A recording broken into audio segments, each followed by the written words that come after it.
Welcome to Sisan একাডেমিতে স্বাগত। আজকে আমরা নিমেষে অঙ্ক সিরিজের ক্লাস নাম্বার 211 শুরু করব আজকে ম্যাথসের উপর। তোমরা যারা কম্পিটিটিভ এক্সাম প্রিপারেশন নিচ্ছ অবশ্যই ভিডিওটা শেষ পর্যন্ত দেখো, এই টাইপেরই ম্যাথসের কোশ্চেন তোমরা পরীক্ষা পাবে। ওকে, আর চ্যানেলে যদি নতুন হও তাহলে অবভিয়াসলি সাবস্ক্রাইব করো। ওকে, ম্যাথ রিজনিংয়ের কমপ্লিট প্রিপারেশনের জন্য চ্যানেলটা অবশ্যই রেগুলারলি ফলো করো, তাহলে দেখবে অনেক কিছুই শিখতে পারবে। ওকে, দেখো ফার্স্ট কোশ্চেন কী আছে, একের এ একের বি। দেখো একই টাইপের কোশ্চেন, খুব ইজি কোশ্চেন, বেসিক কোশ্চেন, সেই জন্য আমি দুটোকেই নিয়েছি। ঠিক আছে, দেখো বলে যে দুটি নল দ্বারা একটি চৌবাচ্চাতে যথাক্রমে 10 ঘন্টা এবং 15 ঘন্টায় জল পূর্ণ হয়, তাহলে নল দুটি একত্রে খোলা রাখলে চৌবাচ্চাটি কতক্ষণে পূর্ণ হবে? জাস্ট কিছুই নেই, দুটোর গুণ বাই দুটোর যোগ। ঠিক আছে, মানে 10 × 15 বাই হচ্ছে কি 10 + 15 মানে হচ্ছে কি 25। ঠিক আছে, এটাকে কাটাকাটি করো। দেখো 150 হচ্ছে উপরে, 125 6 150, 6 ঘন্টা মানে অপশান বি অ্যান্সার। তারপরে দেখো একের বি, একই টাইপের কোশ্চেন। কোনো একটি কাজ এ একা 30 দিনে, বি একা 40 দিনে করতে পারে, তাহলে এ ও বি মিলিত কাজটা কত দিনে করতে পারবে? জাস্ট কিছু নেই, এটাও সেই দুটোর গুণ বাই দুটোর যোগ, মানে 30 × 40 বাই হচ্ছে 30 আর 40-এর যোগফল হচ্ছে গিয়ে কত? 70।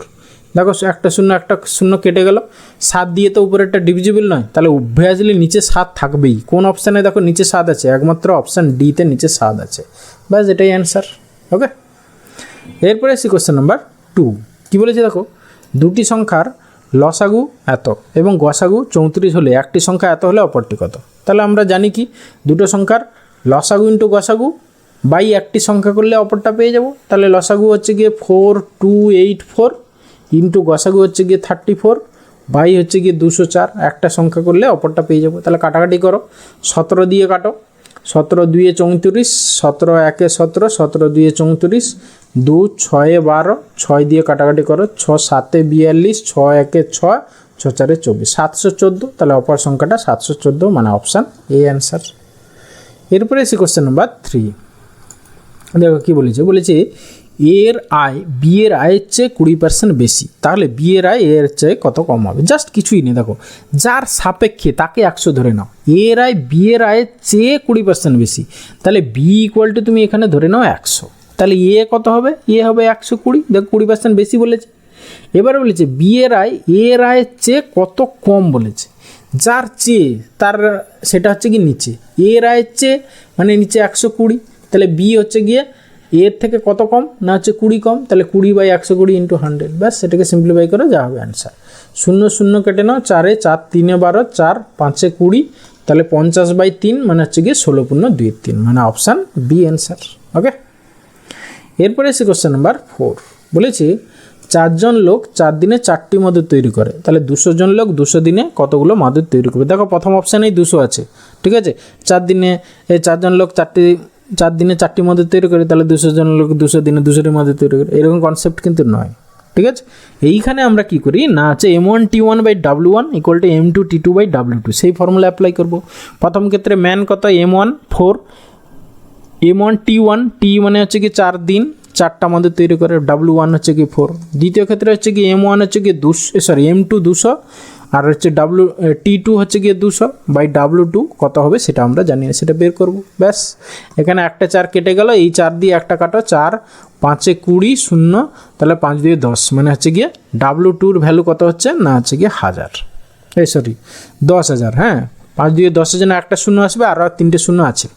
ঠিক আছে, তাহলে হচ্ছে কি 10,000 মানে অপশান বি হবে অ্যান্সার।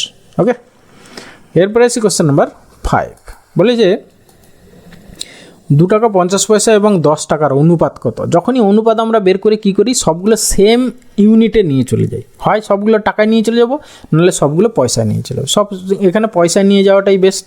তাহলে 2 টাকা 50 পয়সা মানে হচ্ছে কি 250 পয়সা = 10 টাকা মানে হচ্ছে গিয়ে তোমার 1000 পয়সা। ব্যাস, কাটাকাটি করো, 0 0 25 4 এ 100, তাহলে 1:4 হবে আমাদের অ্যান্সার, মানে অপশান বি অ্যান্সার। ওকে, এরপরে আসি কোশ্চেন নাম্বার 6। বলেছে 3:4, 5:9, 12:13 অনুপাত তিনটির যৌগিক অনুপাত কত? জাস্ট যৌগিক অনুপাত কি না, প্রথম নাম্বারগুলোর গুণ প্রতিটা রেশিওর * দ্বিতীয় নাম্বারগুলোর গুণ। তাহলে হচ্ছে কি প্রথম নাম্বারগুলো দেখো 3 × 5 × 12 = পরের নাম্বার 4 × 9 × 13। ব্যাস, দেখো তোমার এখানে হচ্ছে গিয়ে এই 4 কাটবে, 4 3 এ 12 আর এই 3 3 এ 9, এই 9 9 কেটে গেল, তাহলে 5:13 হবে আমাদের অ্যান্সার। 5:13 মানে অপশান এ অ্যান্সার। ওকে, তাহলে যৌগিক অনুপাত বা কম্পাউন্ড রেশিও কী করে বের করব না, প্রথম নাম্বারগুলোর গুণ ইসটু দ্বিতীয় নাম্বারগুলোর গুণ, মানে প্রতিটা রেশিওর আর কি। এরপরে এসে কোশ্চেন নাম্বার 7 বলেছে এক ব্যক্তির বেতন 1200 টাকা থেকে বেড়ে 1500 টাকা হলে তার বেতন শতকরা কত বৃদ্ধি হলো। খুব ইজি কোশ্চেন, কিছুই নেই। কত টাকা বেড়েছে? 300 টাকা বেড়েছে। ঠিক আছে, কার উপরে বেড়েছে? 1200 টাকার উপরে। তাহলে 300 বাই হচ্ছে গিয়ে 1200, কাটাকাটি করলে কত হচ্ছে? 1/4, 1/4 মানে হচ্ছে গিয়ে 25%। ঠিক আছে, তাহলে 25% বেড়েছে, মানে অপশান এ অ্যান্সার। এরপরে এসে কোশ্চেন নাম্বার 8 বলেছে 55 লিটার জল মিশ্রিত দুধে দুধ জলের অনুপাত 8:3, এতে আরও কত জল মেশালে সেই দুধ জলের অনুপাত 2:1 হবে। দেখো প্রথমে ratio milk is to water কত ছিল না 8:3। ওকে, দেখো বেসিক ওয়েতে করতেই পারো, এই দুটো আনুপাতিক ভাগার ধরে কত কত দুধ জল আছে আলাদা আলাদা বের করে তারপরে এক্স লিটার ধরো জল যোগ করতে হবে, করে সেইভাবে করতে পারো, কোনো ব্যাপার নেই, কিন্তু বাট অনেক সময় চলে যাবে। ঠিক আছে, এবারে পরে কত হয়েছে দেখো, অনুপাতটা হচ্ছে গিয়ে তো কত হয়েছে না 2:1 হয়েছে। এবার দেখো দুধটা তো সেম আছে, দুধ আগে দেখো 8 ইউনিট ছিল, এখানে হচ্ছে কি 2 ইউনিট হয়েছে, তাহলে এটাকে আমরা 8 করে নিই, তাহলে ইন্টু 4 গুণ করে দিলাম, তাহলে আমাদের পরে মিল্ক ইস টু ওয়াটার কত দাঁড়ালো 8:4। ঠিক আছে, তাহলে মিল্কটা আমাদের সেম আছে, শুধু জাস্ট দুধটা কত বেড়েছে 1 ইউনিট বেড়েছে। ঠিক আছে, আগে দেখো 5 3 8 সরি 8 3 11 ইউনিট ছিল, সেই 11 ইউনিট মানে আগে 55 লিটার ছিল। ঠিক আছে, তাহলে 1 ইউনিট আমাদের জল বেড়েছে, তাহলে 1 ইউনিটের ভ্যালু বের করবে, যা হবে সেটাই অ্যান্সার। 11 ইউনিট মানে হচ্ছে গিয়ে তোমার 55 লিটার, তাহলে 1 ইউনিট মানে হচ্ছে গিয়ে 5 লিটার, তাহলে হচ্ছে কি কতটা জল যোগ করা হয়েছে না 5 লিটার, মানে অপশান ডি অ্যান্সার। ওকে, এরপরে এসে কোশ্চেন নাম্বার 9 বলেছে চতুর্থ সমানুপাতি নির্ণয় কত। তাহলে আমরা জানি কি প্রথমটা বাই দ্বিতীয়টা ইকুয়াল টু তৃতীয়টা বাই চতুর্থটা, তাহলে 3/7 ইকুয়াল টু হচ্ছে কি 9 বাই কত এক্স।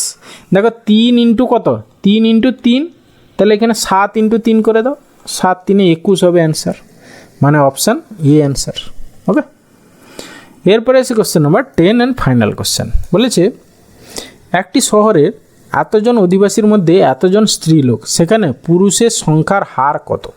ঠিক আছে, আচ্ছা এইখানে যদি আমরা স্ত্রীর সংখ্যা কত পার্সেন্ট সেটা বের করে যদি 100 থেকে বাদ দিয়ে দেবো, না হলে এখানে আবার কী করতে হবে, পুরুষের সংখ্যা আগে বের করতে হবে, এত থেকে এত স্ত্রীটা বাদ দিয়ে সেটাকে আবার পার্সেন্টেজ করতে হবে, অনেক বড়।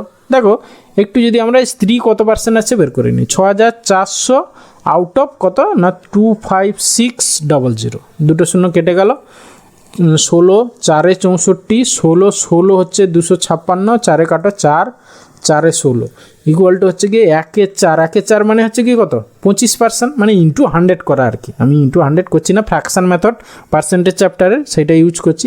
1/4 মানে হচ্ছে গিয়ে 25%, তাহলে 25% হচ্ছে গিয়ে স্ত্রী লোক, তাহলে বাকি হচ্ছে গিয়ে 75% হচ্ছে পুরুষ, মানে অপশান সি হবে অ্যান্সার এখানে। ওকে, থ্যাংক ইউ ভিডিওটা শেষ পর্যন্ত দেখার জন্য, আশা করি ভালো লাগলো, তাহলে অবশ্যই একটা লাইক করো, বন্ধুদের সঙ্গে শেয়ার করো, আর চ্যানেলে নতুন হলে অবশ্যই সাবস্ক্রাইব করো। ওকে, ভালো থাকবে, বাই।